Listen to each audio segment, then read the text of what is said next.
My name is David Williams. I'm the president of MOJO Innovations Limited, Global Digital MOJO in Hong Kong, and of Global Digital MOJO Kabushiki Kaisa in Osaka, Japan.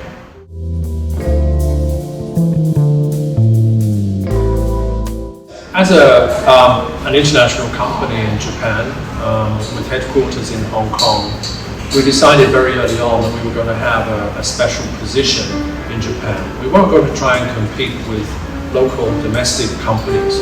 We were going to position ourselves as an international company, which is a bridge between Japan and Hong Kong and the rest of the world.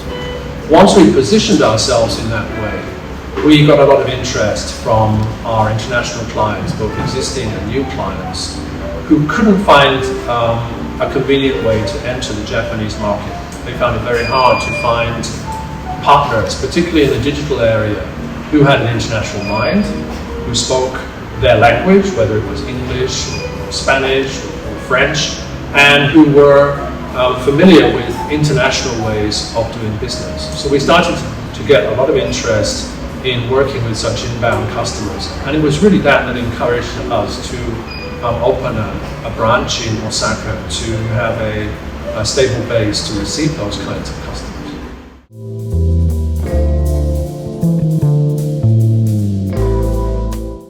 A recent development we've had of our business in Japan is to join in with Japan's national research programs.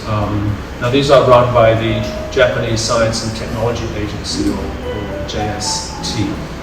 These programs are looking at Japanese society over the next 20 years, and they focus on digital technologies such as IoT, AI, and smart city technologies, and how they can rejuvenate Japanese society, and also offer examples to international partners about how these digital societies can function and develop.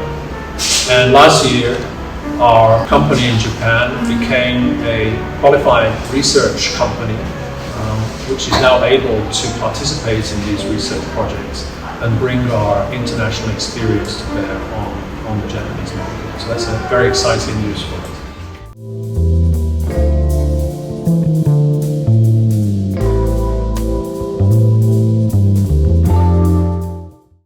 The challenge I hear from our international clients and our customers in Hong Kong when they talk about the Japanese market is always to find a point of entry in Japan. Somebody who can think in an international way, and somebody who is flexible to the different business cultures in different countries.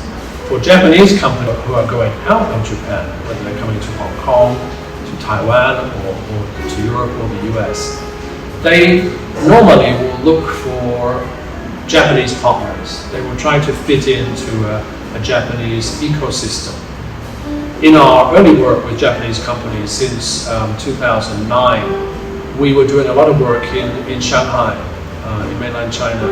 And here there is a very large ecosystem of Japanese companies who work together, socialize together, supply each other. This is very convenient for Japanese companies who are going overseas, but it can lead to restrictive thinking. And it may be difficult for Japanese companies who are within these ecosystems to really understand the local market and to really find new business ventures, new consumer markets, and really to understand what's going on outside of the Japanese ecosystem. So when we talk to Japanese companies, we provide that expertise.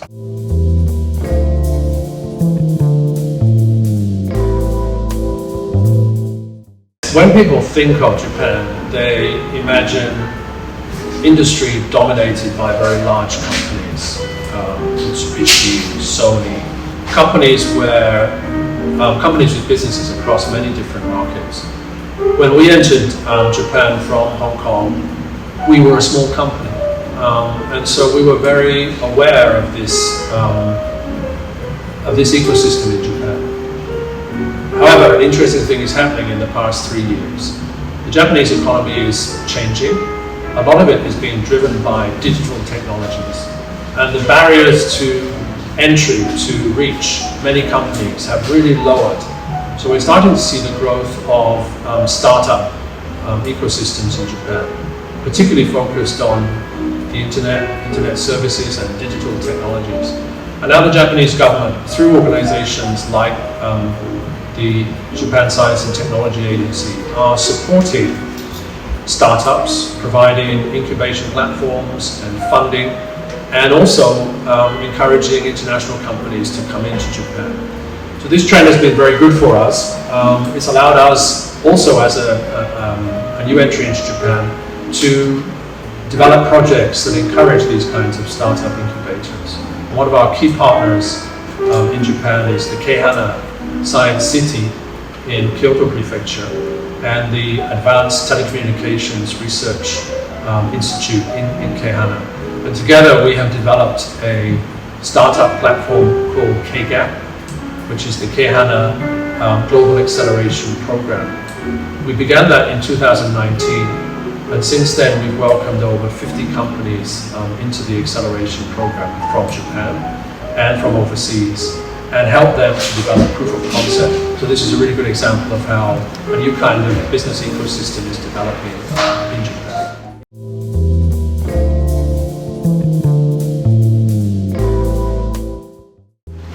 The COVID pandemic has had an immense effect on the Japanese economy, just like everywhere else in the world.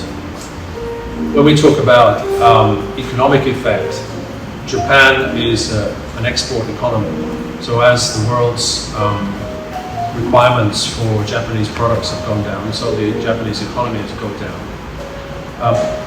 Recently, in fact, results just published in July 2021 show that there is a rebound in the economic activity from Japan, particularly in exports, thanks to the opening up, particularly of the US.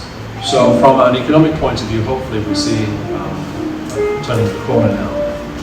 From a digital services point of view, the pandemic has accelerated trends which were already happening in Japan, such as using digital channels to work, to interact with products and services.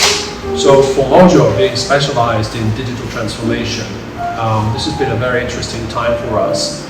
We've been able to have conversations with Japanese and overseas customers which are focused on digital business and digital ways of transforming traditional businesses. So for us it's really an opportunity to help Japanese companies to transition from traditional business models into digital business models.